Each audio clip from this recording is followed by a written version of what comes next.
Alrighty, gentlemen, what is up? NYK31 here, Madden 20. So we're at the conclusion of the Weekend League foray. We went into Sunday at 10-5 with the run and shoot. Not the best, better than I expected, to be honest with you. Playing all 25 out of the run and shoot. Here's where we are at monthly as well. Yeah, this was difficult. This is not easy at all. Really, the biggest issue is just pass pro. Pass pro, pass pro, pass pro. That and being able to get the ball out quick. Not having any RPOs, lack of a quick game that you have to kind of generate together, kind of makes things difficult in that regard. But hey, we try to adapt and overcome here. So anyhow, here is the lineup. We're going abilities active on my defensive backs, my two corners, and my strong safety. We have Calvin Johnson here, and at some point I'm going to throw Larry Fitzgerald in there just to see how he performs. And I'm probably going to play like this for the remainder of the year, just for the challenge of it and to see what we can figure out. I'm a firm believer that playing anti-meta in the long run and doing challenging things makes you better in the long run. There's Larry Fitz. He's just slow, but he's not going to be in the lineup for these games. We'll save him for next week, more than likely. And when we do that, we're probably going to go with him and Calvin outside and T.O. and Torrey Holt in the slot. Or we can go... I haven't used Randy Moss in such a long time, but I don't really miss Moss. Moss is a bit of a... Moss is just kind of soft for the great things that he can do. He's a little bit of a wimp at times. Or we can go T.O. or Calvin and T.O. outside. And not Calvin and T.O. Moss and Calvin outside, T.O. and Larry in the slots. Who knows? We'll figure something out. Or we can go jumbo size and throw Gronk out there. But anyway, as long as your receiver has abilities, he's going to be able to separate and get open. I don't think the speed is going to be a negative factor unless it's for running after the catch stuff. But as far as route running, he's going to make plays as far as being able to separate, get open on his routes, and catch. It might take him a smidge longer to get down there or down the field, but I don't think it'll be too prohibitive. But anyway, the goal to wrap this up was to get between 16 and 18 wins. That's what I was focusing on. And this first game here is going to be a perfect illustration of the difficulties in running this bad boy. He's going to start out in coverage, and we're going to start, just kind of getting our high-lows together, get into a good little rhythm. Nothing too special. He's in big nickel over G. I screwed that up there. I should have kept that. But anyhow, got off to a good start there offensively. And here, Champ Bailey just gets beat deep, one-on-one. And that happened to Champ Bailey quite a bit this weekend. Champ Bailey just did not really play well for me at all. Patrick Peterson plays, and I've noticed this for a little bit now, that in physical press coverage, Champ just kind of doesn't really fit that mold for whatever reason. I was playing with abilities on my corners, and with that I was playing a lot of press out of quarters and press out of match, and manning them up to simulate some concepts that aren't in the match coverage rules. Like I would press on one side and play it straight off coverage on the other to replicate stomp, or press both corners to replicate stubby calls out of quarters. And Pete consistently outperformed Champ Bailey in those type of press coverage scenarios. Anyway, we are down 7-3. We get the INT there with Rod Woodson. We get the ball right back in with good field position. So we need to get to work. And here I barely get the ball off outside as he starts to bring heat. And there I get the ball tipped. So there's so much to overcome. You gotta hope you can make the right protection adjustments. You gotta hope you can be able to get the ball out without something like that happening. And there are times when you just have no choice with the motion in your slot guys and turn them into H-backs, helping out in pass pro. I mean, it's just crazy. So defensively, we're holding up, and I rarely run into games defensively where I can't hold up. Every now and then in Weekend League, I run into a real offensive savant that is tough to lock down. But most of my games, when I do struggle in Weekend League, are more in the offensive side of the ball, and the challenges in pass protecting out of spread formations. Defensively, I've held up consistently pretty well all year long. Would have been nice to get that enforcer hit stick back, but we don't. But we do hold up there. So that helps at least. Champ showed up there, so we're going to fall behind 10-6. Gonna try to get a little something for the half. We're going to run curl flat wheel. Not a bad play, but it just takes forever to get going. The routers run so slow, the user actually came down, but it took so long for that post to get down the field that I came off of it and went to the curl route. I'm just trying to get some points here before the half. Now he's not going to be blitzing. I kind of get him off of that, and we just take a heave here. I mean, end of the half situation. Not much I can really do there. So we're going to go into the half. Down 10-6. He has ball back. I form. Gonna run stretch. We know what the MO is gonna be. Just gotta, find a way to deal with it. It's either that or chuck the ball. Here I get lucky here. I am late in setting my corner up there, and he does not see it, and he forces it, and there you go. Reason why I will change the corner to man coverage there in those type of situations is to avoid the dreaded two-handed zone press animation, which paralyzes your defensive back. I get protection there, and we hit the post route. And again, you're going to notice that's the theme. When I'm able to pick things up consistently, we can function. The problem is it's just really inconsistent. You saw the previous play, I got screamed at. Second play, my back picks up the edge guy, does his job. There I have just barely enough time to get it there. He brought the blitz from the other side. Sometimes I don't really have time to set up my pass pro, and I should have called timeout in order to get it going, but I was up against it, and I improvise, and we get really fortunate. But I'll take it. Josh Allen, agile extender for the win. So we're up 13-10. Again, we're pressing up on the solo side. And, that's when you would want to play Stomp. When you like your matchup there on the solo side receiver and you want to press him and force him outside. Or if he gets inside, you have the weak side safety there for help. That's a check that teams will play out of quarters when they're playing solo. They'll check to that when they have a corner out there that they can trust.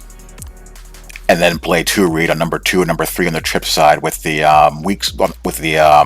off coverage corner playing man on deep and playing normal quarters rules on anything underneath, releasing under. And if one goes under, then playing the deep third. And that one there is my fault. I got to run that from the opposite side where the user's lined up. It just makes it too easy for him to read when they're bringing pressure because there's nowhere else to go. So that really hurts. Trying to give myself a chance here, down 20-13 with the deep crosser, protection holes, get it out quick. So now I have a shot here, but I kind of ruin it here by throwing to the wrong guy.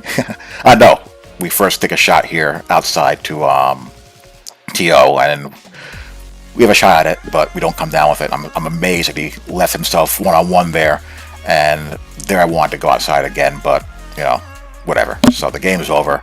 And we lose that one. And that's basically a perfect summary of a classic Weekend League run and shoot loss. Inconsistency and being able to pick up pressure. And all it takes is one or two mistakes to go against you in those situations, and the game is over. So anyway, on to game number 2. And those are the things I want to take time to figure out is how to maximize my chances out of this playbook and try to think of a few more hot route combinations to replicate concept variety in the offense. So anyway, he's going to start out playing coverage. And we modify 60 go a little bit to, not 60 go, that was choice, to give me options there on each side. And we get a user INT there. just one of those cases where in Madden the user can peel off and then come back, and if he has Lurker or Acrobat, he can extend the range of when he can make those plays, which is irritating. But abilities in the game, that's what they're there. That's why they're there, to help people out in situations like that where they're not in position. So anyway, we gotta hold up. And someone must have been watching a lot of Twitch streamers this weekend, because I saw this a lot. The guys motioning from bunch to 2x2 and trying to run a bunch of crossers. And here we're playing press on the weak side out of cover 6.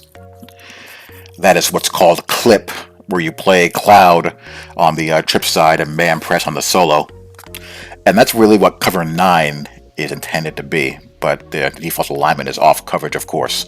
LT comes screaming on in. LT and Simeon Rice's acceleration are so high and their speed is so good that sometimes they just zoom right on by without needing much of a pass rush win in order to do so. But again, he's on the march here. We gotta close. We gotta tighten up. Again, same thing. Someone's going to be running a quarter. Someone's going to be running a crosser. Sometimes both will be running crossers. We just got to figure out which one is which. He forces the corner there. We get the INT. These guys, if they can't make a read rolling out, they can't make a read at all. Pop the HB base here with Sweetness, and he's going to take it all the way to the house, and we're going to go up 7-0.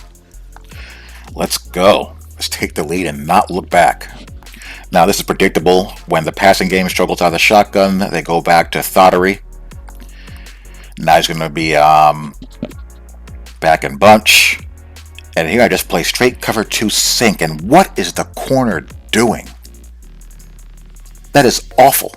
There's no way that should have worked against cover 2 sink. He should have been back there to cut that off. But no. I mean, Jesus, all you gotta do is find number 1 vertical. That's your sole responsibility there. Your number 1 responsibility there. So tie ball game after he houses it there on the run after that. Jesus, the way these zones just get out leveraged for no damn reason. There, I thought I had space to get that over his head, but I should know better than that. That's a mistake by me. He needs at least 4 to 5 yards of separation on that in order for that to be, a viable read. Which is unfortunate, but hey, with the way ball placement is in this game, you just got to be aware of that, and you just got to know better. So anyway, he has the ball back again. We're going to dial up a little bit of our bracket coverage there on the solo side. Give it a little different look, and Simeon Rice comes in before... That's Lawrence Taylor again, actually. Lawrence Taylor comes in before anything has any chance to develop. Going to try a similar thing here, and for whatever reason, he thinks this is the ball he should throw. Again, this is why when I play these games and I sound disgusted over my commentary, stuff like that. I mean, just chimpanzee football, monkey see, monkey do. Try it because you saw a guy on Twitch stream, put up a YouTube video about it, and you just go ahead and try it without any brain power whatsoever. And I like a lot of the content creators. A lot of the content creators are really fun people to watch play. They're entertaining. They put out good content. But the legions of just horrible imitators that they spawn is just really annoying. Again, the same thing. We bat it down. And what really compounds this is that so much of this stuff is only viable because of the way coverage breaks down once quarterbacks escape the pocket, and it's really difficult to keep them in the pocket to begin with. Hopefully Madden 21 contains are better, and you can make it much, much harder for them to escape out of there. It's so easy to escape. It's ridiculous. So we're up 14-10. He gets the ball back at half. Here I'm playing cover 6 trap with the same press look, hoping to confuse him some, which it does, and I'm controlling the quarter flat because he has to account for the vacated space if the number 1 goes vertical. Against that formation, we get the sack, and again, he's just lost here. I think I was in cover 6 invert and actually missed the opportunity for completion. You see, I had to haul tail there with my user because I knew that the deep half was going to turn that guy to the inside. And somehow I don't get the user pick there. That's unfortunate. So anyway, he's going to go for it here. Same song, different verse.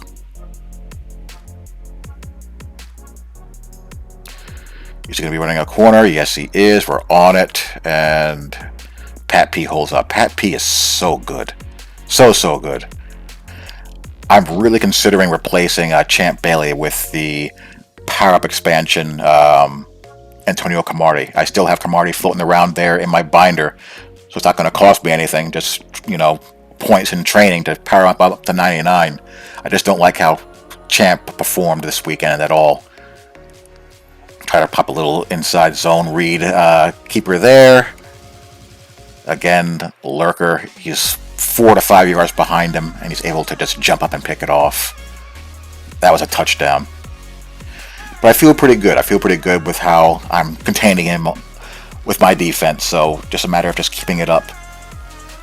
Same patterns here. Just find the corner route, and he has nothing to. He doesn't know where to go once a corner route is taken off. He's not processing it. He's not processing it fast enough, so he panics, rolls out, and gets sacked. Same thing. Nothing there. And he's probably wondering to himself, well, I saw Throne run this all weekend, and it worked for him. He was dotting people up. How come it's not working for me? Ugh. Because Throne is better than you. He's smart. That's why it's not working for you. So, turnover on downs. Just want to at least get 3 here with as little time left on the clock as possible, which we do. So 17-10. I feel really confident I'm not going to allow him to go marching down the field in 35 some odd seconds. I bring 5 men there the first play. Haven't done that all game. I bring a corner from a little bit deeper than usual. Again, just changing the look up there when I need to.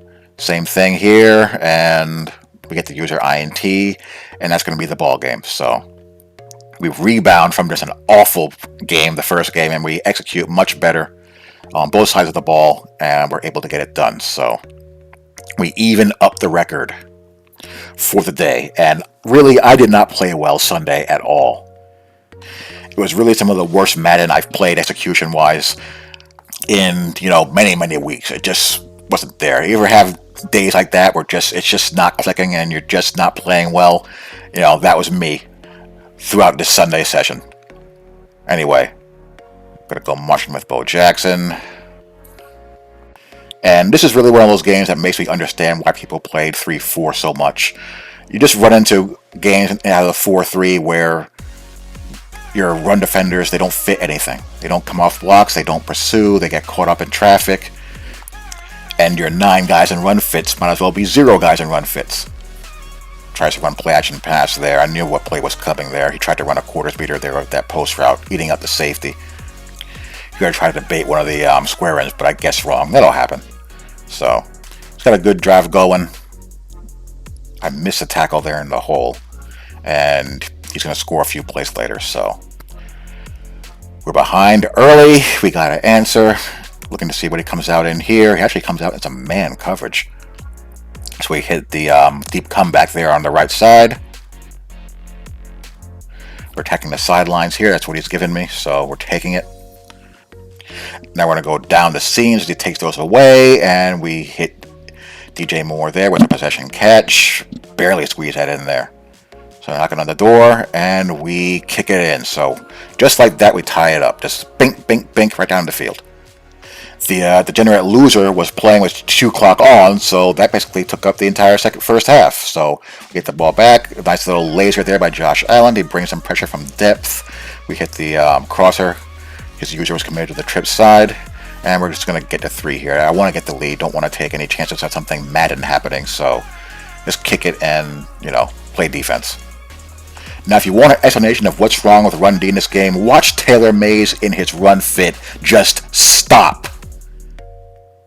He stops mid-fit, and of course, a human joystick, he just weaves right around him, and touchdown. The run fits in this game were nerfed. Compare the run fits in this game to the run fits 2 years ago when they were first put in. And there's a fumble. Ugh. It's night and day, and it was done on purpose to make the running game easier, combined with the running abilities. Insane. All of his in routes are covered. He forces it anyway right to my user. So we're back in business. Would have loved to have him to gotten up faster so I could run it back, but hey, I'll take the turnover. Sweetness, we just had one guy to beat. Oh my goodness. Ugh. That would have been 6 otherwise. Here I just try to get too cute with a route combo. I had a deep sideline. I was trying to do variation of a route combo that I've never tried before, and I pay the price there. And turnover on downs, and we lose that game. So, yeah. I was doing sloppy stuff like that all day. Now this game I'm playing just a certified weirdo the next game. Tries to run Jim Brown there on stretch. He has him activated. Now he's going to go up top, max protect, and we have one of these jokers. Touchdown. It was that kind of weekend, guys. It just really was. Brings 5. He's playing 3-3-5 odd. We just hit the drag there out to the outside. Looks like that's going to be his MO. This time he drops back into coverage, and you see there I brought my slot guy in. Again, to provide a little bit of extra protection. It just really hampers things when you have to do that, but didn't want to take the chance. So we're moving the ball pretty good here. Snap the double move right out there to Calvin Johnson. Great throw there by Josh Allen. That's where throw power comes in really handy. Just hang in the pocket. Hit the deep comeback against the man coverage. Knocking on the door. And Sweetness kicks it in. So we answer. So now I just got to deal with this nonsense here on offense. All he's going to looking to do is to do the same thing again. This time he's going to run the corner route there and try to throw up top to an activated Moss who we saved like a true loser. And we deflect it. So that's over with. For whatever reason he feels like this is a good pass to throw. We INT it. Just a real certified crazy man. Jeez. Still playing coverage. Rushes 4. We hit. And I should have rat caught it, but I didn't trust it, so I just possession caught it. And it's going to cost me a touchdown here as I try to get in short yardage situations. And we didn't do very well on first and second down, running either off tackle or power. So we run toss. Doesn't work. So we're only up 10-7. And again, just dude playing like a weirdo, tries to run an out route there, but we have our coverage changed to account for that. We anticipated that when he started the hot route. So he gets sacked, and the next play he's going to get sacked for a safety by LT. I will say this about the 4-3 and 4, Jesus, mean Joe Green. I will say this about 4-3 and 4 down line defenses. The non-ability rushers are seeming to play better than they do in the odd man fronts. In the odd man fronts, non-ability rushers don't seem to do much of anything, but I noticed that in the 4-3, my nickel and my dime, non-ability pass rushers, they played pretty darn well. Now, I don't understand why Josh Allen threw the ball like this. You saw the guy just chilling on the sideline with no one around him, so I threw it there, but for whatever reason, the ball got led up the field. So he gets the ball right back, but he gives it right back to me, playing like a certified weirdo. And we almost run this back. We get the ball right back again, so we're back in business. Now we're going to run the one RPO in the run and shoot playbook that works. The alert bubble. Actually, there's 2. There's an alert bubble and a alert wide receiver screen out of that one formation, but no others. That was an oversight. And it really hammers the playbook against guys.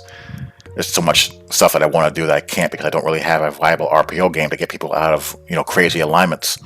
That's just a straight bubble screen. And here I'm up 19-7. I just want the game over with as fast as possible at this point. I don't feel like he's going to score. Now he's going to try to run, the billion crosser and corner offense here out of tight. Had a guy open for some reason. He did not want to throw to him. He wants to throw to covered guys instead. So we get another INT. Again, just a strange bird this guy was. Really, really strange. And again, we just want the game over as fast as possible here. We're just going to run the ball, take time off the clock, not take any risks. It's unfortunate not to fumble there. And let's get this game done. God. So we're up 22-7. There's no way he's scoring twice. There's just none. None whatsoever. He was fortunate to score once. Again, Simeon Rice comes off. Long yardage. Nothing's open. Everything's covered. He can throw short if he wants to, but he doesn't want to. He gets sacked again. Three's Peppers with the Spy. So this game is done. I'm not going to lose this game. But these 4 games, they represent how my Sunday went. I went 5 and 5 on Sunday. I played sideways all day long. It was really irritating.